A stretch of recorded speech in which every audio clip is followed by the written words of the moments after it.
Olá! Hoje nós iremos falar sobre os pensadores clássicos da sociologia. Vamos falar sobre o economista alemão Karl Marx, o sociólogo francês Émile Durkheim e o sociólogo teórico político alemão Max Weber. Iremos começar falando sobre o sociólogo Karl Marx.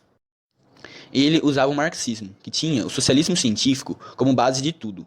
O objetivo era transformar a sociedade a partir de uma análise profunda de suas relações econômicas, políticas e sociais. Ele era contra a ordem capitalista e sociedade burguesa e considerava inevitável a ação política do operariado que faria surgir uma nova sociedade.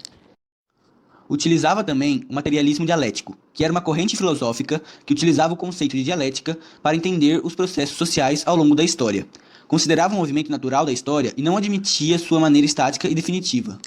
O segundo pensamento é de Durkheim. Seu objetivo de estudo é o fato social. Ele construiu uma ligação entre os fenômenos observáveis e a experimentação. Teorias de Émile Durkheim.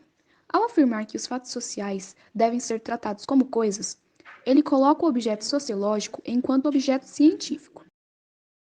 O fato social é tudo aquilo que temos que cumprir por obrigações sociais ou porque a lei pode nos punir. Aqui, 3 propriedades são cruciais: generalidade, exterioridade e coercitividade. Estas são as leis que conduzem o comportamento social, ou seja, o que governa os fatos sociais.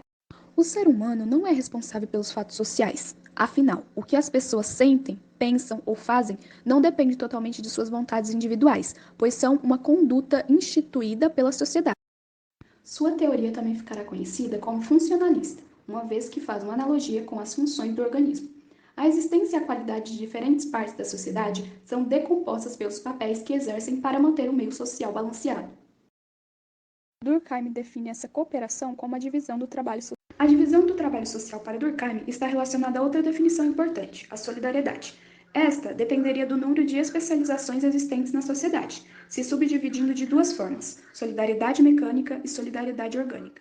A solidariedade mecânica é típica de sociedades tribais e feudais, onde há pouco desenvolvimento tecnológico, nas quais a divisão do trabalho social se diferencia somente em alguns papéis sociais, em relação ao gênero ou com a idade.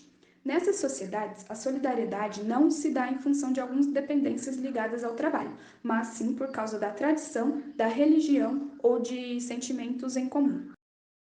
Já a solidariedade orgânica se passa na sociedade moderna, como por exemplo indústria, nas quais a divisão de trabalho estão interligadas entre si. Os indivíduos estão juntos, pois fazem coisas diferentes. Por último, iremos falar sobre Max Weber.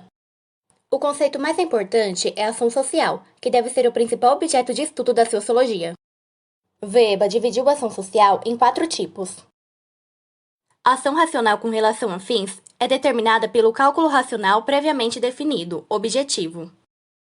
A ação racional com relação a valores está associada à fidelidade aos valores individuais, ético-religioso, aos princípios do indivíduo. A ação emocional afetiva é definida por uma reação emocional ou humor do sujeito. A ação tradicional é aquela estabelecida pela crença dos hábitos e ou costumes.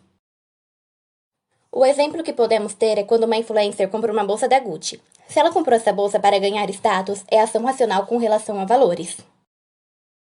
Se ela comprar a bolsa pois a agrada, é ação emocional afetiva. Se ela comprar essa bolsa pois está na moda, é ação tradicional.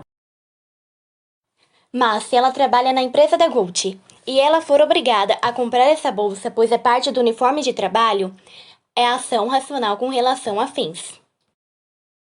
Resumindo, ação social seria, portanto, qualquer ação que possuísse um sentido e uma finalidade determinada por seu autor.